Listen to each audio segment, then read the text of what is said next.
আসসালামু আলাইকুম। শাপলা SMA lifestyle blog চ্যানেলে আপনাদের সবাইকে স্বাগতম। কাছে কিংবা দূরে, দেশ বা দেশের বাইরে যে যেখান থেকে বসে আজকে আমার এই ব্লগ ভিডিওটি দেখছেন, আপনাদের সবাইকে অসংখ্য অসংখ্য ধন্যবাদ। মন থেকে রইল অনেক অনেক দোয়া। তো আমি আজকে আপনাদের মাঝে নিয়ে এসেছি যে আমি পুরা মাসের বাজার কিভাবে করি এবং কিভাবে গুছিয়ে গাছিয়ে রাখি, ওইগুলা আপনাদের সাথে শেয়ার করব। আশা করি এই সম্পূর্ণ ভিডিওটা দেখবেন, আর দেখলে হয়তো আপনাদের কাছে ভালো লাগবে। আর ভালো লাগলে আমার চ্যানেলটা কিন্তু সাবস্ক্রাইব করে আমার পাশে থেকে যেতে পারেন। আর যারা করে রেখেছেন আপনাদের সবাইকে অনেক অনেক ধন্যবাদ। আর যারা আমার ভিডিওটি দেখা শুরু করেছেন এখন একটা লাইক দেন নাই, তাদেরকে বলবো প্লিজ একটা লাইক দিয়ে আমার সম্পূর্ণ ভিডিওটি দেখার অনুরোধ রইল। তো আমি কিন্তু মাসের বাজার ছেলের বাবা যখন স্যালারি পায় তারপরে কিন্তু আমি করে নেই। তো পুরা মাসের বাজার আর কি করে নেই। দেখা যায় যেই মাসে যে জিনিসটা থাকে ওই মাসে আর ওই জিনিসটা কিনা হয় না, যেটা না থাকে ওই জিনিসটা আর কি কিনা হয়। তো সেম এই মাসেও কিন্তু যেসব জিনিসপাতি আমার লাগবে, মানে যেগুলা আছে ওইগুলা আর কিনে নেই, যেগুলা না লাগবে এগুলাই কিন্তু আমি কিনে নিয়েছি।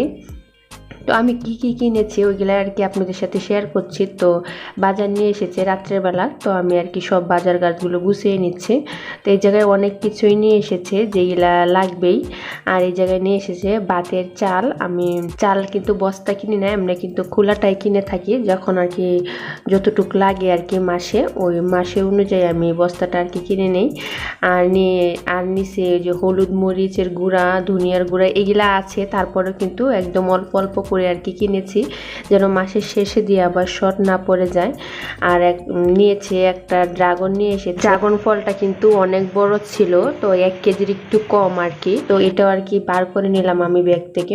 আর এই যে সব কিছুই তো আমি বার করে নিয়েছি, আটা, আলু, পেঁয়াজ, মশার কয়েল, তারপরে ফুল পাউডার, গুঁড়া দুধ, সাবান, বিস্কিট, তারপর চিরা, মানে কটন বাট, রসুন, তো আদা আছে, রসুনও আছে বাটা। তো অল্প করে আর কি নিয়ে এসেছে, যেন ডাল বাগার দেওয়া যায়, শাক টাক ভাজি করে খাওয়া যায়, তাই জন্য অল্প করে নিয়ে এসেছে।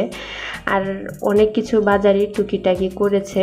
তো মাসের বেতন পেয়েই কিন্তু এই বাজারগুলো আর কি আমরা করে থাকি একবারে। আবার অনেকে আছে ভেঙে ভেঙে বাজার করে, যখন যেটা লাগে এটা আর কি করে থাকে। তো আমার কাছে মনে হয় এভাবে যদি মাসের বাজারটা করা হয় তো অনেক সাশ্রয় পাওয়া যায়, আর নিজের কাছেও ভালো লাগে, যখন আর কি যেটা লাগছে হাতের কাছেই থাকে, এটা আর বাজার থেকে আনতে হয় না। তো আমি বাজারগুলো আর কি গুছিয়ে নিচ্ছি, গুঁড়া দুধ আর কি ঢেলে দিচ্ছি। আমি প্রথমে আগে যে রেখেছিলাম ওই জারটা আর কি একটু ভালোভাবে মুছে নিয়েছি, নিয়ে এখন আমি গুঁড়া দুধগুলো ঢেলে দিচ্ছি। আমি যখন ভয়েস দিচ্ছিলাম তখন আর কি বৃষ্টি হচ্ছিল, যার কারণে বাইরের একটু সাউন্ড যদি এসে থাকে তো প্লিজ ক্ষমাশূন্য দৃষ্টিতে দেখবেন। তো কখন আর ভয়েস দিব, যখনই ভয়েস দিতে যাই তখনই বৃষ্টি হয়, তো বৃষ্টির আওয়াজটা আর কি একটু আসছে। গুঁড়া দুধটা আমার বাসায় একটু বেশি লাগে, কারণ আমার ছেলে দুধ বানিয়ে দিয়ে আবার আমরা দুধ চা খাই, আর তাই জন্য আর কি গুঁড়া দুধটা দেখা যায় মাসে 1 কেজির উপরে আর কি লেগে যায়। আবার চিনিও কিন্তু আমার বাসায় অনেক লাগে, তো 3 কেজি চিনি আর কি নিয়ে এসেছে। তো এটা দিয়ে মনে হয় মাস চলে যাবে।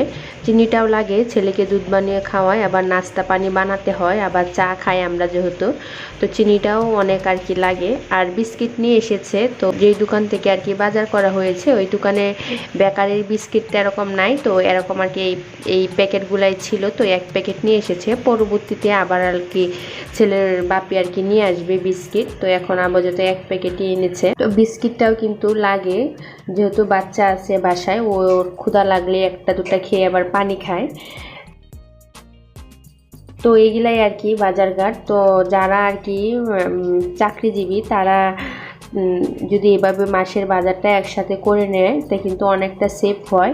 তো আপনারা যারা চাকরিজীবী, মানে নতুন সংসার, নতুন গৃহিণী, তাদের উদ্দেশ্য করে বলছি যে স্যালারি পাওয়ার পরে একসাথে কি কি লাগবে না লাগবে সব কিছু মিলিয়ে লেখে একসাথে দোকান থেকে নিয়ে আসলে কিন্তু পুরো মাস ভরে কিন্তু খাওয়া যায়, আর তেমন টেনশনও হয় না যে কি লাগবে কি লাগবে না, তো সাশ্রয় পাওয়া যায়। তো যারা নতুন গৃহিণী, যাদের নতুন সংসার, তারা কিন্তু এইভাবে করে দেখতে পারেন। আমার মতো। তো আমার বিয়ের পরে থেকে কিন্তু ছেলের বাবা এভাবেই বাজার করে থাকে, প্রতি মাসে মাসে আর কি কিনে নিয়ে আসে যখন যেগুলো আর কি লাগে। তো চিড়াও আর কি আমি ঢেলে নিচ্ছি। এই জায়গায় আধা কেজি চিড়া নিয়ে এসেছে। তো চিড়াটা আমরা বেশি আর কি খেতে পারি না, ছেলের বাবাই একটু আর কি খায় মাঝে মাঝে, সকালে রুটি না খেয়ে গেলে অফিসে, তো চিড়াটা ভিজিয়ে আর কি চিনি দিয়ে আর দুধ দিয়ে আর কি খেয়ে থাকে। তো এই তো আমি সবগুলো বাজার মোটামুটি গুছিয়ে নিচ্ছি। আর এই জায়গায় চালগুলোও আমি আর কি বালতিতে ঢেলে নিচ্ছি। চালটা কিন্তু কম করেই এনেছে। চালটা আমাদের কমই লাগে আর কি, সকালে যেহেতু রুটি খাওয়া হয় বা পরোটা খাওয়া হয়, দুপুরে শুধু ভাত খাওয়া হয়, আর রাতে আমাদের বাসায় খায়, আমার আব্বার বাসায় আর কি খেয়ে থাকি। তো আমার আম্মার বাসা যেহেতু কাছে, তো আমার আম্মা রাতে রান্না করতে দেয় না, তাই আমি আর রাতে রান্না করি না, রাতে ওই বাসাতে খাওয়া হয়, তাই আর কি চালটা একটু কম লাগে। আর আলু আর পেঁয়াজ এগুলো আর কি নিয়ে এসেছে। তো আলু পেঁয়াজের দাম কিন্তু হাতের নাগালের বাহিরে, 80 টাকা কেজি পেঁয়াজ হয়েছে এখন আবার, আর 40 টাকা কেজি আলু। মানুষে কি খাবে সেটাই আর কি মানে বোঝা যায় না।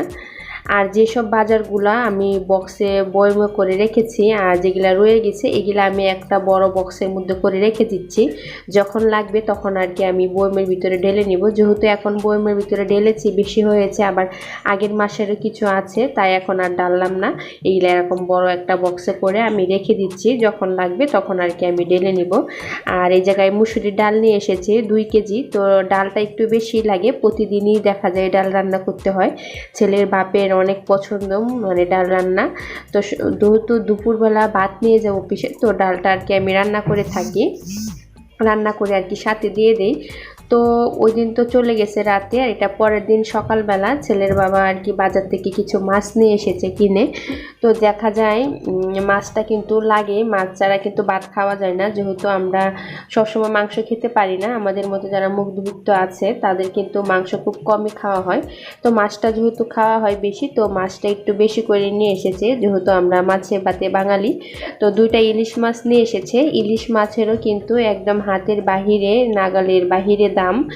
আর নিয়ে এসেছে চাপিলা মাছ। তো চাপিলা মাছ আর কি ছোট ছোট যে চাপিলাগুলো আছে এগুলো আর কি নিয়ে এসেছে। তো এই মাছটা খেতে অনেক ভালো লাগে।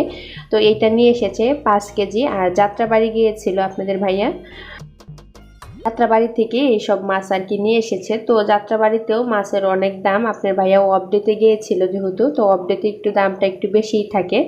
আর বরফ দিয়ে দিচ্ছে, যেহেতু এগুলা কাটতে বাছতে অনেকটা সময় লেগে যাবে, তো বরফটা দিয়ে রাখলে আর কি একটু দেরিতে আর কি নষ্টটা হয়। আরও কিছু মাছ নিয়ে এসেছে আর কি। তো ইলিশ মাছ দুটোই এনেছে, যেহেতু ইলিশ মাছের অনেক দাম, তাই আর কি ইলিশ মাছটা কম এনেছে। তো একটু বড় সাইজ, মানে এত ছোটও না আবার এত একটা বড় না, মিডিয়াম সাইজের ইলিশ নিয়ে এসেছে। আর এগুলা হয়েছে সাগরের মাছ, এগুলাও নিয়ে এসেছে অনেকগুলো। তো আমার কাটতে কাটতে তো অবস্থা পুরা কাহিল। আমার ভিডিওটির এই পর্যন্ত যারা আছেন এখনো দেখছেন, যদি একটা লাইক না দিয়ে থাকেন তো একটা লাইক দিয়ে দিবেন প্লিজ। আর আমার চ্যানেলে যদি আপনি নতুন হয়ে থাকেন, চাইলেই কিন্তু আমার চ্যানেলটা আপনি সাবস্ক্রাইব করে আমার পাশেই থেকে যেতে পারেন, যদি আমাকে ভালো লাগে, আমার চ্যানেলটা ভালো লাগে, আমার ভিডিওগুলো ভালো লাগে। আর নিয়ে এসেছিল সিলভার কাপ মাছ। তো সিলভার কাপ মাছ অনেক দিন ধরে আমি খাই না, তো খেতে চেয়েছি, তো সিলভার কাপ মাছ নিয়ে এসেছে অনেকগুলোই আর কি নিয়ে এসেছে। তো এইগুলো আর কি ওই ডাল ছিল, আর আমি ভিডিও করছিলাম, তো বলছিল দেও আমি ডালি তুমি ভিডিও করো। তো এই আর কি পুরা মাসের বাজারঘাট আর কি আমার আজকের ভিডিওতে আপনাদের সাথে দেখালাম, আপনাদের মাঝে শেয়ার করলাম। আর পুরা মাসের এইভাবে বাজারটা করলে আর কি অনেক ভালো হয়। তো আজকের ভিডিওটা এই পর্যন্তই, সবাই ভালো থাকবেন, সুস্থ থাকবেন, আল্লাহ হাফেজ, আসসালামু আলাইকুম।